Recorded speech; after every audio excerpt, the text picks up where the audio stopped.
எல்லாம் பேசணுமா அப்படிங்கறது கூட எனக்கு, அதாவது இவனை எல்லாம் எடுத்து பேசணுமா நம்ம? இவன் அளவுக்கு நம்ம அரசியல்ல திமுக 75 ஆண்டுகள் அரசியல் வந்து, அதை சேகர்பாபு சொல்லுவாரு, பவளவிழா கண்ட இயக்கம் ஒரு பால்வாடி கட்சிட்ட போய் பேசுவதா அப்படின்னு சொல்லி அவர் ஒரு டைலாக் சொல்லுவாரு, ஒரு பஞ்ச் டைலாக் சொல்லுவாரு. உண்மை அதுதாங்க. என்னன்னா இவங்க என்ன நினைக்கிறான், சீமானும் சரி இவனும் சரி ஒரே டேக்டிஸ். இது பாஜகவுடைய டேக்டிஸ்ங்க. அது அதாவது மேக்சிமம் யாரோ அவங்களை ஏறி அடிக்கிறது. அதிகபட்ச உச்சபட்ச எதிர்கட்சியா இப்ப திமுக இருந்ததுன்னா தலைவரையே நேரடி அடிக்கிறது. அவன் கேட்கிறாங்க, ஒரு அரசியலுக்கு வளர ஆசைப்படுறவன் எப்படிப்பட்ட மென்மை இருக்கு, அவனுடைய பாடி லாங்குவேஜ் பாருங்க. ஒரு தெரு பொறுக்கி மாதிரி பேசுறாங்க. என்னைக்காவது உதயநிதியா இருக்கட்டும், இன்னைக்கு தலைவர் ஸ்டாலினா இருக்கட்டும், இந்த பாடி லாங்குவேஜோட பேசியிருக்காங்களா? ஏண்டா நீ பாடி லாங்குவேஜோட பேசினா என்ன ஆட்சி நடத்துகிறீர்கள்? இது தீய சக்தி. கேட்கறதுக்கு ஆள் இல்லையா? என்ன நடந்தாலும் நான் கேட்க வருவேன். மயிரை புடுங்கின ஏண்டா 41 பேர் செத்து கிடக்கிறான், உன்னை கேட்கல. உன்னுடைய அத்தனை பேரும் நீதிமன்ற வழக்கு போட்ட உடனே நீதிமன்றம் சொல்லுது எஸ்ஐடி விசாரணை பண்ணுங்க. அதுக்கு அந்த குழுவுடைய லீடரா அஸ்ரா காருக்கு போட்ட உடனே அரண்டு ஒரு பயம் இல்லையா? மாவட்ட செயலாளர் வரைக்கும் இல்ல. நான் பல மாவட்டத்தில் விசாரிச்சேன். அந்த நேரத்தில் ஒரு தற்கொலைகளும் ஒண்ணுமே செயல்பாடு இல்ல. அப்படியே எஸ்கேப் ஆயிட்டான்.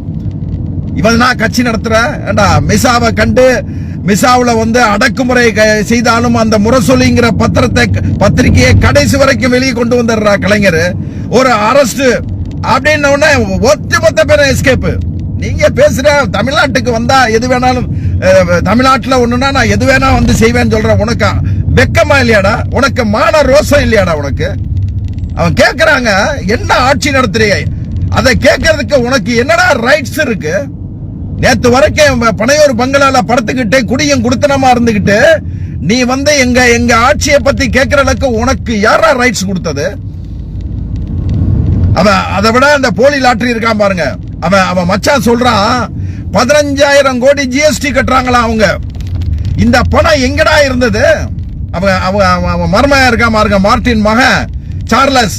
அவன் அங்க ஒரு கட்சி தொடங்கி இருக்கான் இங்க பாண்டிச்சேரியில. அவன் பேசுறான், நாங்க யாரையும் நம்பி இல்ல, நாங்க 15,000 கோடி ஜிஎஸ்டி கட்டுறோம்னு. ஏண்டா பர்மா அகதியா இருந்த உங்க அப்பன், இவன் ஆதவுடைய மாமனாரு, இன்னைக்கு 15,000 கோடி கட்டுறதுக்கு அளவுக்கு உங்களுக்கு ஜிஎஸ்டி கட்டுற அளவுக்கு எங்க இருந்தா வந்தது?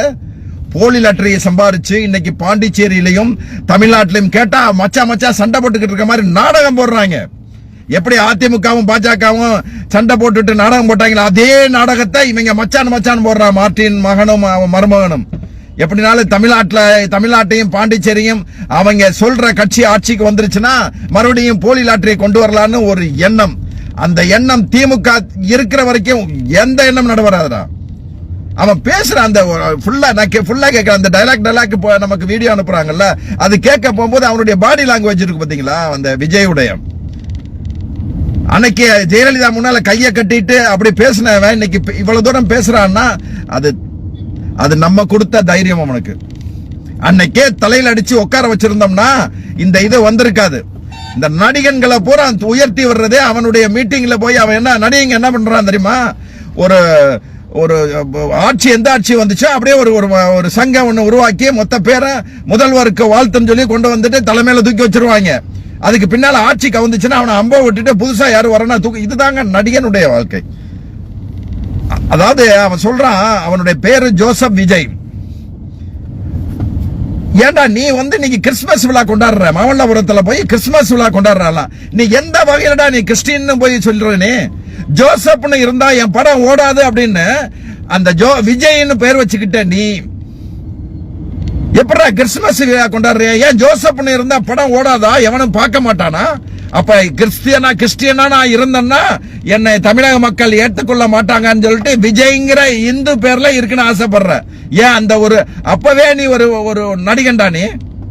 ஏன் உன்னால முடியல? இன்னைக்கு எப்படி நீ தைரியமா எங்க மதத்தெல்லாம் எங்களுக்கு ஓட்டு போடுவாங்கன்னு எப்படா சொல்ற?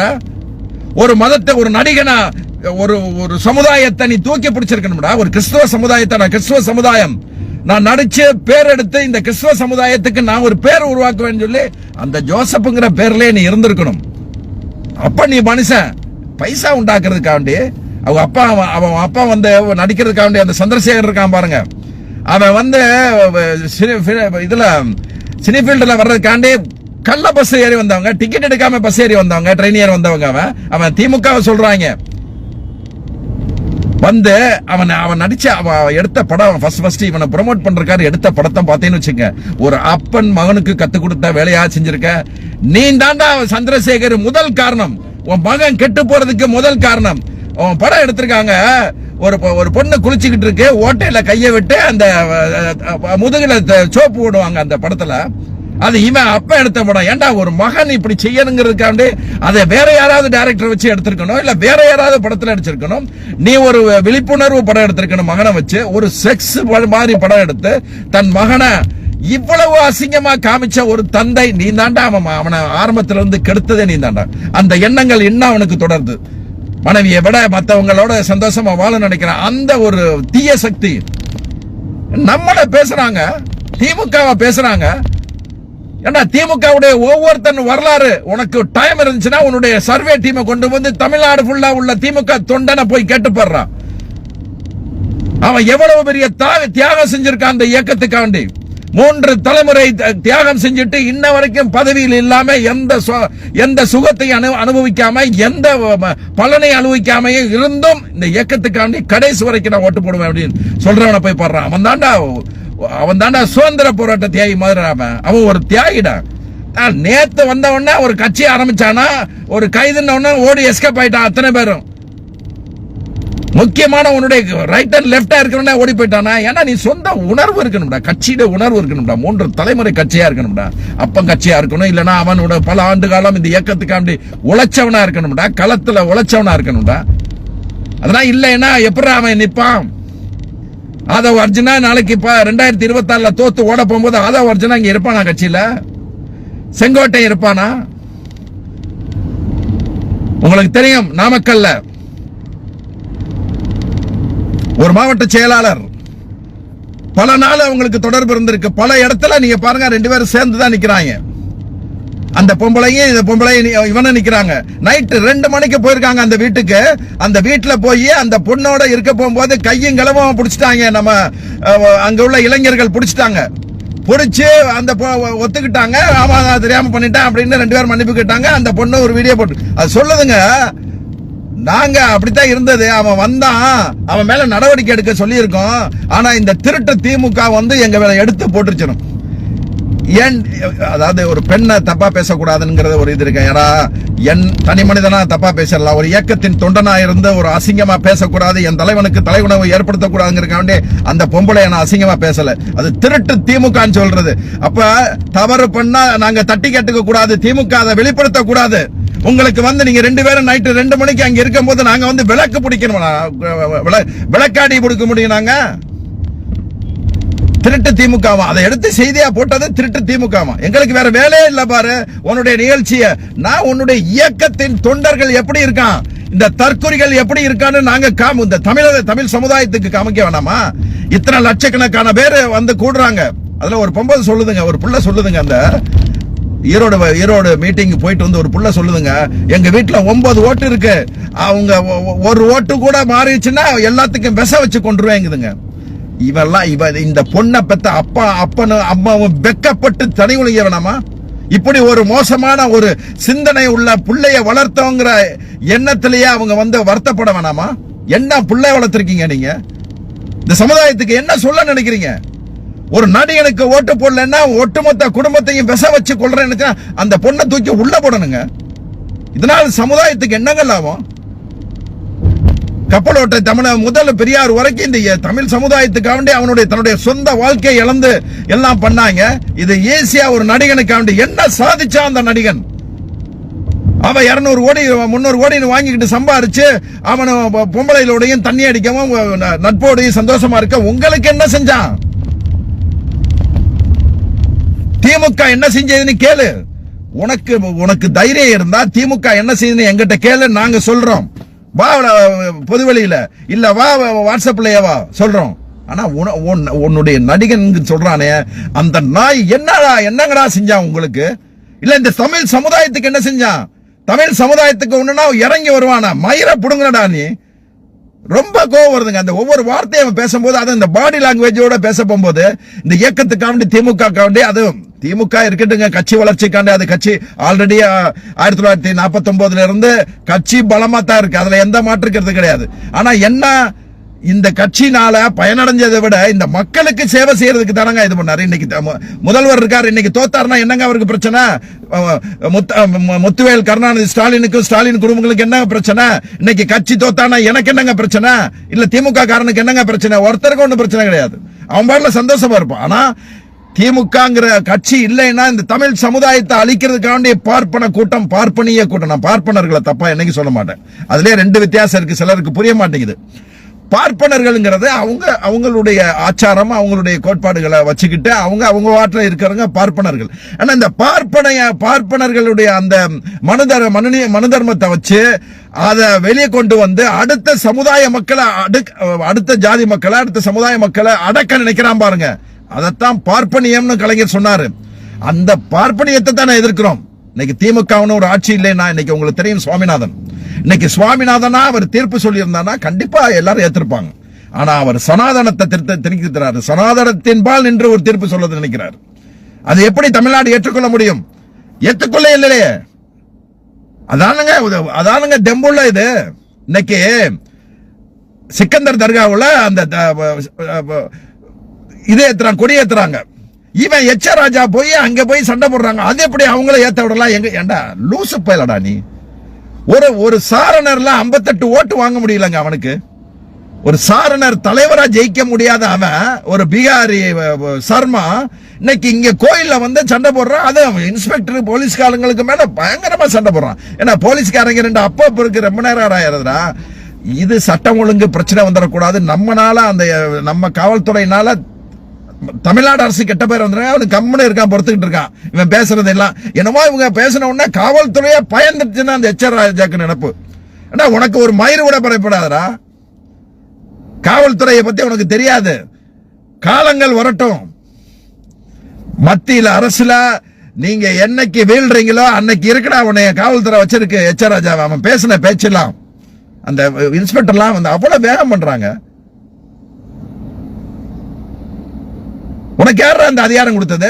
தமிழ்நாட்டில் வந்து தமிழ்நாடு அரசு இருக்கு, அங்க வந்து சிக்கந்தர் தர்கால அது எப்படி அவங்க கொடியேற்றலாம்னா அவனுடைய பாரம்பரியமா வாழ்நாள் பூரா அவங்க செய்யறத, ஆண்டாண்டு காலம் செய்யற தங்களுடைய மத வழிமுறையை அவன் செய்யறான். அதே செய்யக்கூடாதுன்னு சொல்றதுக்கு உனக்கு யார ரைக்கு? நீ ஓபியில போய் சண்டை போடுற. தமிழ்நாடு மதசார்பற்ற மாநிலம், அங்க எவனும் ஒண்ணு புடுங்க முடியாது. எல்லா மதமும் சம்மதம் என்ற கோட்பாடு உள்ள தமிழ்நாடு. அதுக்கு ஒரு முதல்வர் இருக்காரு. இவெல்லாம் வந்து எல்லாம் நினைக்கிறாங்க அப்படின்னா கூட்டம் கூடிருச்சான். ஈரோடுல பயங்கரமா கூட்டம் கூடிச்சான். கூட்டம் கூட 77 வந்து ஆட்சி இழந்தோம். 89 வரைக்கும் திமுக தலைவர் பேசின மாநாடு, பேசின மீட்டிங், பேசின மாநாடுல போய் கூடாத கூட்டமாடா உனக்கு கூடிருச்சு. அன்னைக்கு நாங்க காசு கொடுத்து வரலடா, காசு கொடுத்து கூட்டம் கூடல. தலைவரை பார்க்கறதுக்காண்டி, தலைவருடைய பேச்சை கேட்கறதுக்காண்டி எந்த உன்ன மாதிரி ஒரு அரிதாரம் பூசின நடிகன் கிடையாது, பஞ்சு டலாக்கு பேசக்கூடிய கிடையாது. யதார்த்தத்தை பேசக்கூடிய ஒரு தலைவனை நோக்கி 77 இருந்து 89 வரைக்கும் பல லட்சம் பேர் கூடனா அவருடைய கூட்டத்தில் ஓட்டா விழுந்துச்சு. களத்துல நீ வாடி, நீ களத்துல நீ வரணும். இப்ப சொல்றபடியா கூட்டம் கூடிருச்சு, இன்னைக்கு இது பூரா வாக்கு ஆயிரும்னு கூட்டத்தை பார்த்த உடனே உன்னை ஏத்தி விடுறான் பாரு. ஆதவ் அர்ஜுனா என்ற ஒரு அந்த புறம்போக்கு பைய, அவன் காசை வச்சு சோசியல் மீடியால பலரை விலைக்கு வாங்கி நீ இப்படி போடு, நீ இப்படி போடுன்னு ஒவ்வொருத்தருக்கும் காசை கொடுத்து நம்ம பதிவுல வந்து கமாண்ட் போடுறான. அவன் ஏதாவது விளக்கமா கமாண்ட் போடுறானா? அசிங்கமா கமாண்ட் போடுறான். ரொம்ப தரம் தாழ்ந்து கம்படுவோம். நீ சொல்றது வந்து அதுக்கு ஒரு விளக்கங்கள் நம்ம பதில் சொல்றோம். ஏன்னா அந்த அளவுக்கு தற்குறியிலையும் தற்குறியா இருக்காங்க. ஒருத்தர் சொல்றான், ஒரு நிருபர் கேக்குறாங்க, எத்தனை தொகுதியில நீங்க ஜெயிப்பீங்க? நாங்க எல்லா தொகுதியும் ஜெயிப்போம். எல்லா தொகுதினா எத்தனை தொகுதினா 267 தொகுதியிலையும் ஜெயிப்போங்கிறான். இன்னொருத்தன் சொல்றான், என்னடா நீங்க எத்தனை தொகுதியில ஜெயிப்பீங்க அப்படின்னா, அதெல்லாம் எல்லா தொகுதியிலையும் தலைவர். எத்தனை தொகுதியில ஜெயிப்போம்? 4 தொகுதியில ஜெயிப்போம். இன்னொருத்தன் சொல்றான், எத்தனை தொகுதியில நீங்க ஜெயிப்பீங்கன்னா 30 தொகுதியில ஜெயிப்போம் அப்படிங்கிறான். நாங்க தான் ஆட்சி வைக்க போறோம். எத்தனை தொகுதி? 30. ஒரு அடிப்படை அறிவுலே இல்லாங்க. இல்லீகல் பிசினஸ் பண்ணவன், சட்டவிரோத செயல் பண்றவன், கஞ்சா போதைப் பொருளுக்கு அடிமையானவன் அவன் தாங்க நிறைய பேர் இன்னைக்கு தாவேகா உறுப்பினரா இருக்கான். நீங்க போய் அங்க போய் பாருங்க.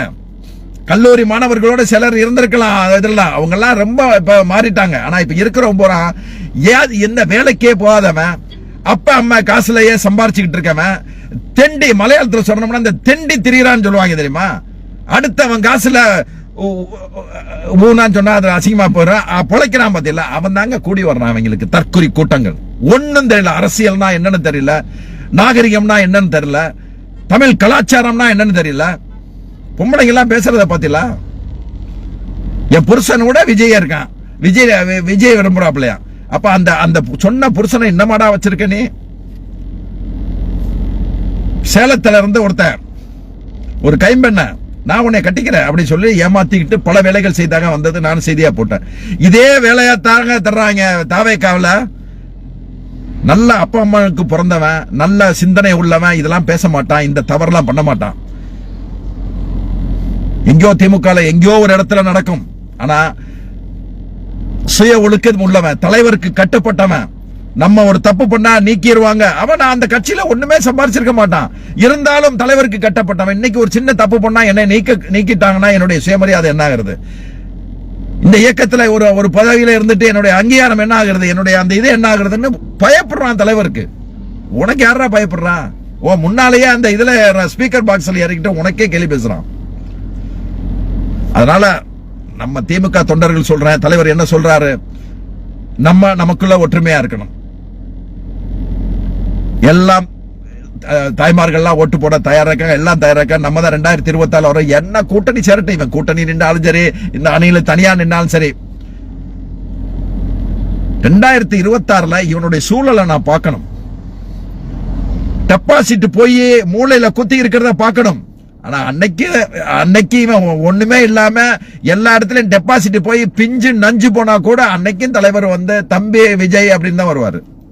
ஏன்னா அன்னைக்கு நடுஇரவுல 12 மணிக்கு மேல நடுஇரவுல அதிகாரிகள் கையெழுத்து முத்துக்கருப்பனும் முகமது அலியும் ராஜேஸ்வரன் நினைக்கிறேன் அதெல்லாம் சேர்ந்து தலைவரை கொடுமை பண்ணாங்க. ஆட்சிக்கு வந்து திமுக 2001 to 2006 போகும்போது திருப்பி ஆட்சிக்கு 2000 வந்தெல்லாம் அவங்களெல்லாம் பழிவாங்கன்னு தலைவர் நினைச்சிருந்தாருன்னா நொங்க கலட்டி இருப்பாரு. ஒவ்வொருத்தரையும் சொல்லி வச்சு வாங்கியிருப்பார். செய்யலையே அவர். நெக்கமும் வந்தானா இன்னைக்கு பாருங்க, சீமான் வீட்டுக்கு வந்தவொன்னா மன்னிச்சு விட்டாச்சு. அவன் எப்பவுமே விஷம். சீமானும் சரி, சாட்டை துரைமுருகன் சரி, அவன் நினைக்கிறான் சாட்டை துரைமுருகன் திமுக காரன்லாம் வீடியோ எடுத்து போடுறான் நமக்கு சப்போர்ட் பண்றான்னு. இல்லடா, சீமானுக்கும் சாட்டை துரைமுருகனையும் என்னைக்கும் திமுக காரன் மன்னிக்க மாட்டான். இன்னைக்கு அடுத்த விட திட்ட போறான், அது ஒரு பொழுதுபோக்கா ஒரு வீடியோ போடுறோம், ஒரு சினிமாவில் ஒரு டயலாக் எடுத்து போடுற மாதிரி போடுறான். அதனால உன்னுடைய இதை வந்து திமுக காரன் எடுத்து போட்டான்னா உன்னைய நல்லவன்னு சொல்லிட்டான்னா அர்த்தமே இல்லடா. நீனும் சரி, அவன் விஜயை விட நீ பேசியிருக்க, அந்த அணில விட நீ என் தலைவனை பேசியிருக்க, அணில விட சீமான் என் தலைவனை பேசியிருக்கான். இன்னைக்கு பாருங்க, இங்க தலைவர்கிட்ட வந்தவொன்னா இப்ப அந்த நடிகை அப்படியே கம்மியாயிருச்சு. இவனுடைய வேலையே அதுதான், சீமானுடைய வேலையே அதுதான். ஒரு பிரச்சனையில மாட்டிக்கிட்டான்னா காலில் விழுந்து எல்லா இதுக்கு செய்ய தயாரா இருப்பான். அந்த விஷயம் முடிஞ்சிருச்சுன்னா அப்புறம் நெஞ்ச நிமித்தி பேச ஆரம்பிப்பான். இது ஆரம்பத்துல தான் வந்திருக்கு. அது தலைவர் எந்த வகையில புரிஞ்சிருக்காருன்னு தெரியல.